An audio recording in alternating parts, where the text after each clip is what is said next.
बहुत समय पहले की बात है। कासगंज नामक एक सुंदर सा गांव हुआ करता था। उस गांव में एक लकड़हारा रहता था जिसका नाम रामू था। रामू बहुत ही ईमानदार और मेहनती था। वह हमेशा अपने काम से खुश रहता था।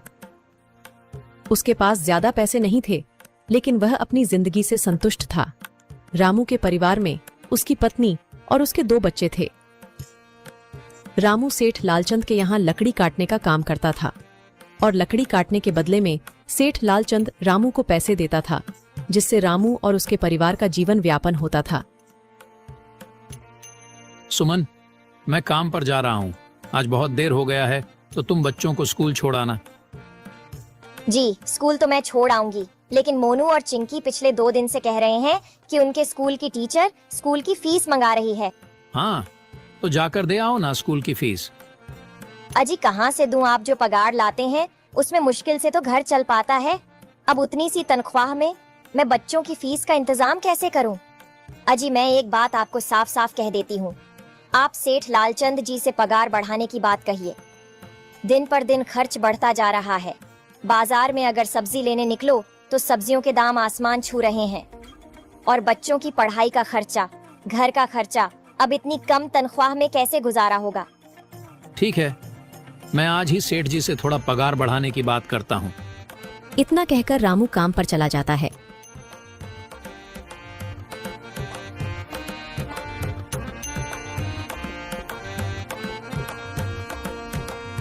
अरे भाई, आज तो पगार का दिन है। देखो, अब यह सेठ लालचंद कोई ना कोई लोचा जरूर करेगा। हमेशा कोई ना कोई बहाना बनाकर पगार कम कर देता है। और अगली बार तो मेरी आधी पगार काट ली थी, यह कहकर कि जो मैंने लालचंद जी से 200 रुपए उधार लिए थे, उसका ब्याज बढ़कर 1000 रुपए हो गया है। इसलिए मैं तुम्हारी पगार में से 1000 रुपए काट रहा हूँ। हाँ हरिया भाई, तुम एकदम ठीक कह रहे हो। ये सेठ लालचंद ना एक नंबर का चालाक और लालची इंसान है। एक तो दुगुना काम ले लेता है और बदले में पैसे भी पूरे नहीं देता। हाँ भाई, मेरे भी अगली बार सेठ लालचंद ने पगार काट लिए थे। मैंने बस 2 छुट्टी ली थी जब मेरी बिटिया बहुत बीमार थी, और इस लालचंद ने इस बात का फायदा उठाकर मेरी पूरी आधी पगार काट ली। हे भगवान, बस सेठ जी, इस बार मेरी पूरी पगार दे दें। बच्चों के स्कूल की फीस भी भरनी है। ऐसे सभी लकड़हारे अपने काम पर लग जाते हैं। काम करने के बाद सेठ लालचंद के पास जाते हैं।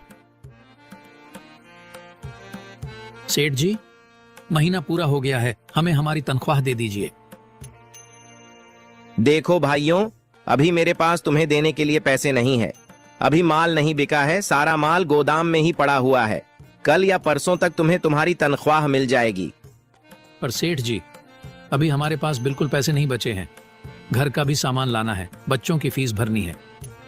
अरे मैंने कहा तो सही, 1-2 दिन और रुक जाओ, कल या परसों तक पैसे मिल जाएंगे। अभी मेरे पास पैसे नहीं है। सभी लकड़हारे निराश मन से अपने अपने घर आ जाते हैं। अजी क्या हुआ? इस बार कितना पगार मिला है? सुमन, अभी कोई पगार नहीं मिला। सेठ जी ने कहा है कि 1-2 दिन में पगार मिल जाएगा। पगार नहीं मिला? आपको तो पता है ना, बच्चों की फीस भरनी है।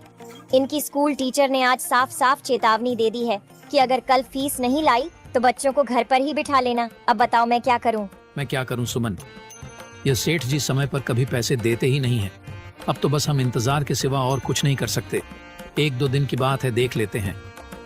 ऐसे ही 2 दिन गुजर जाते हैं। 2 दिन बाद सेठ लालचंद सबको पगार देता है। अरे हरिया, ये ले अपनी इस महीने की पगार। सेठ जी, यह तो बस 2000 है। मैंने तो इस महीने 3000 तक का काम किया है। हाँ, काम तो किया है, लेकिन तूने 1-1 घंटे आराम भी तो किया है। ये पैसे उसी आराम के कांटे हैं। पर सेठ जी, आपने तो कहा था 8 घंटे काम के महीने में 3000 मिलेंगे, और मैंने तो 8 घंटे काम किया और 1 घंटे आराम। देख हरिया, मुझे ज्यादा हिसाब किताब ना समझा। ये 2000 रख, अगर चाहिए तो, और अगर नहीं चाहिए तो कहीं और काम ढूंढ ले। बेचारे हरिया के पास उन पैसे को लेने की सिवाय और कोई रास्ता नहीं था। हरिया चुपचाप वह पैसे रख लेता है। रामू, ये लो तुम्हारे 2500 रुपए। पर सेठ जी, 2500 क्यों? मेरे तो पूरे 3000 बनते हैं ना। मैंने तो कोई छुट्टी भी नहीं की और ना ही कोई आराम। मैंने तो अपना सारा काम समय पर किया है। हाँ, समय पर तो किया है, पर इस समय बाजार में लकड़ियों का दाम काफी सस्ता हो गया है। इस वजह से अभी तुम्हें भी पगार कम ही मिलेगी जब तक लकड़ियों का दाम नहीं बढ़ता। पर सेठ जी, बात तो 3,000 की हुई थी ना, अब 2,500 में मैं कैसे घर चलाऊंगा? बच्चों की स्कूल की फीस भी भरनी है सेठ जी। इस बार आप पूरे पैसे दे दीजिए। 2,500 ही मिलेंगे तुझे। यहाँ काम करना है तो कर, वरना कहीं और काम ढूंढ ले। बेचारे हरिया के पास उन पैसे को लेने की सिवाय और कोई रास्ता नहीं था।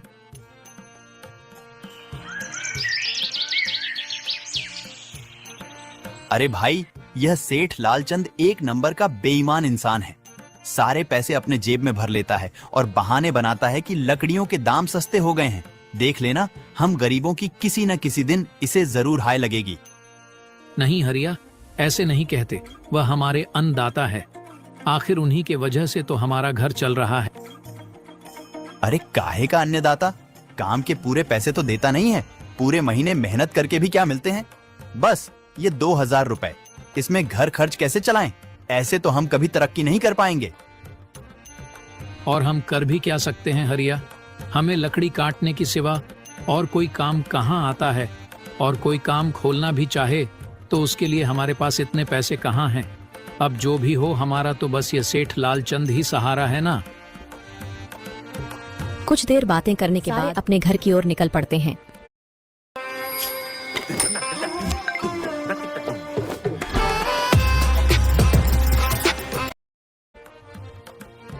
जी आ गए आप। कितनी पगार मिला है?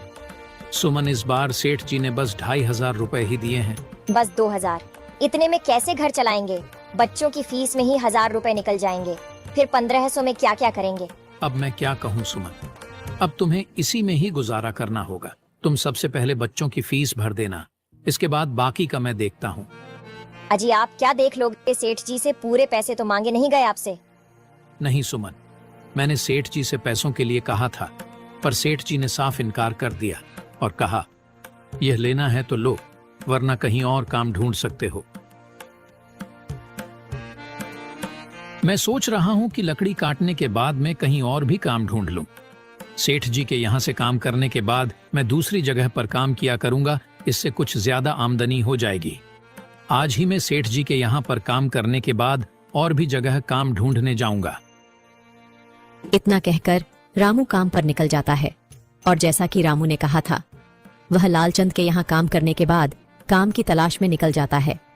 रामू पूरे गांव में काम ढूंढता है, दुकानों दुकानों पर जाकर लोगों से काम मांगता है, मगर हर जगह रामू को केवल निराशा ही हाथ लगती है।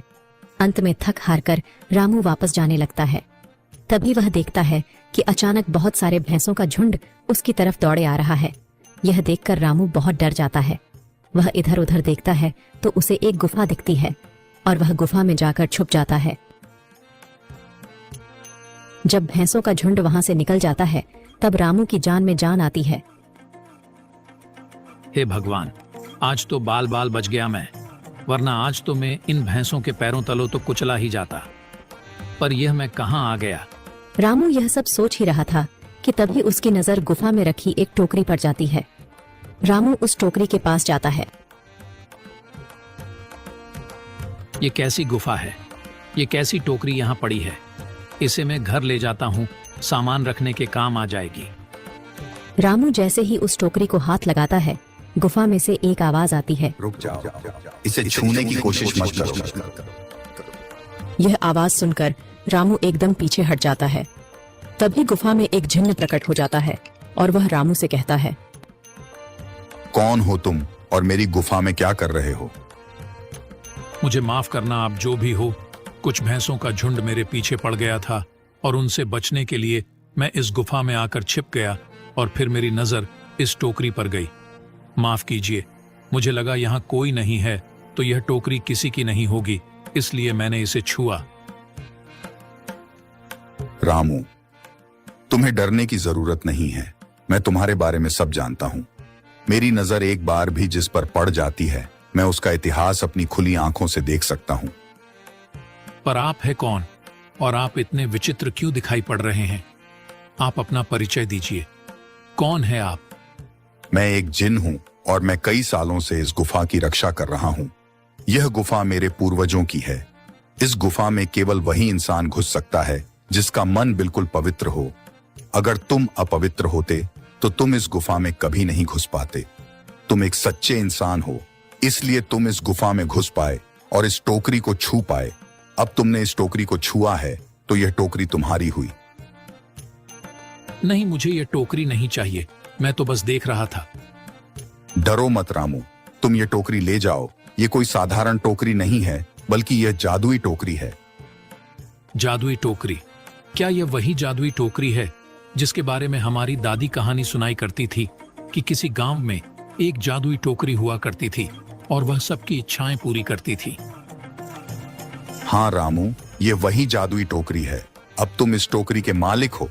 तुम इसके इस्तेमाल से अपनी स्थिति सुधार सकते हो, पर याद रखना, तुम जो भी वस्तु इस टोकरी में एक बार डालोगे वह चीज ही तुम्हें बार बार इस टोकरी में डालनी होगी। इसके अलावा तुम और दूसरी कोई चीज इस टोकरी में नहीं डाल सकते। अगर तुमने ऐसा किया तो इसका परिणाम तुम्हें ही भुगतना होगा। मेरी इस बात को हमेशा ध्यान में रखना और सोच समझकर बिना लालच किए इस टोकरी में वह ही सामान रखना जिसकी तुम्हें जरूरत हो। रामू टोकरी को लेकर घर आ जाता है। सुमन, ये देखो, ये मैं क्या लेकर आया हूँ। क्या लाए हो आप? बस ये एक टोकरी। सबसे पहले यह बताइए, आप तो काम की तलाश में गए थे ना, तो कोई दूसरा काम मिला कि नहीं? नहीं। अरे सुमन, मेरी पूरी बात तो सुनो। ये कोई ऐसी वैसी टोकरी नहीं है, बल्कि यह एक जादुई टोकरी है। रामू सुमन को वह सारी घटना के बारे में बताता है जो उसके साथ हुई। अच्छा, तो आपका कहने का मतलब है कि इस टोकरी में हमें कोई ऐसी चीज डालनी होगी जिसकी हमें सबसे ज्यादा जरूरत हो। हाँ सुमन, हमें सोच समझकर ही इसमें कोई चीज डालनी होगी। रामू थोड़ी देर सोचता है, फिर उसका ध्यान उन लकड़ियों पर जाता है जो एक बार उसने सुमन को रखने को दी थी। सुमन, तुम्हें याद है, एक बार मैं जंगलों में लकड़ियां काटने गया था तो मुझे एक चंदन की लकड़ी मिली थी और वह मैंने तुम्हें लाकर दे दी थी। हाँ, दी तो थी। तो तुम उस लकड़ी को ले आओ। हम उस चंदन की लकड़ी को ही इसमें डालेंगे और उस लकड़ी से अपना एक व्यापार शुरू करेंगे। सुमन चंदन की लकड़ी को ले आती है और उसे टोकरी में डाल देती है। वह जैसे ही चंदन की लकड़ी उस टोकरी में डालते हैं, उसमें कई सारी लकड़ियां आ जाती हैं। अरे वह, यह तो चमत्कार ही हो गया। ये देखिए, कितनी सारी चंदन की लकड़ियां हो गई। अगर आप इसको बेचेंगे तो इससे काफी अच्छे पैसे मिलेंगे। हाँ राधा, मैं कल सुबह बाजार जाकर इनको बेच आऊंगा और जो पैसे मिलेंगे उससे हम अपने मोनू और चिंकी के स्कूल की फीस भर देंगे और बाकी बचे पैसों को संभाल कर रख लेंगे। अगले दिन रामू लालचंद सेठ के यहाँ काम पर न जाकर चंदन की लकड़ियों को बेचने के लिए बाजार की ओर निकल पड़ता है। वहाँ पर रामू चंदन की लकड़ियों को बहुत ही कम दामों में बेचा, जिसकी वजह से आम लोगों के साथ साथ बड़े व्यापारियों ने भी रामू से चंदन की लकड़ियां खरीदी। लकड़ियों को बेचकर रामू को काफी अच्छे पैसे मिले। पैसों को लेकर चंदन घर आ जाता है। ये देखो सुमन, उन लकड़ियों को बेचकर मुझे कितने सारे पैसे मिले हैं। ये लो कुछ पैसे, इससे तुम कल मोनू और चिंकी के स्कूल के फीस भर देना। अच्छा, तो मैं काम पर जाता हूँ। अजी, आपके पास तो अब यह जादुई टोकरी है, तो अब आपको उस सेठ लालचंद के यहाँ काम करने की क्या जरूरत है? हाँ सुमन, मैं सेठ लालचंद जी के यहाँ काम पर नहीं जा रहा, बल्कि मैं तो वहाँ पर जो काम कर रहे बाकी के लकड़हारे हैं उन्हें ये खुशी की खबर देने जा रहा हूँ, क्योंकि सेठ लालचंद जी से मेरे साथ साथ वह लकड़हारे भी बहुत परेशान थे। इसलिए अगर मेरा भला हो रहा है तो क्यों ना मैं उन सभी का भला करूं। वह सभी बहुत ईमानदार लकड़हारे हैं, वह सभी बहुत मेहनत से काम करते हैं, मगर लालचंद ने कभी भी उनको उनकी मेहनत के सही पैसे नहीं दिए। इसलिए मैंने सोचा है क्यों ना मैं उनको अपने इस काम में शामिल कर लूं। हाँ जी, बात तो आपकी बिल्कुल सही है। अगर आप सभी लोग एक साथ मिलकर काम करेंगे तो हम सब बहुत जल्द ही तरक्की हासिल कर लेंगे।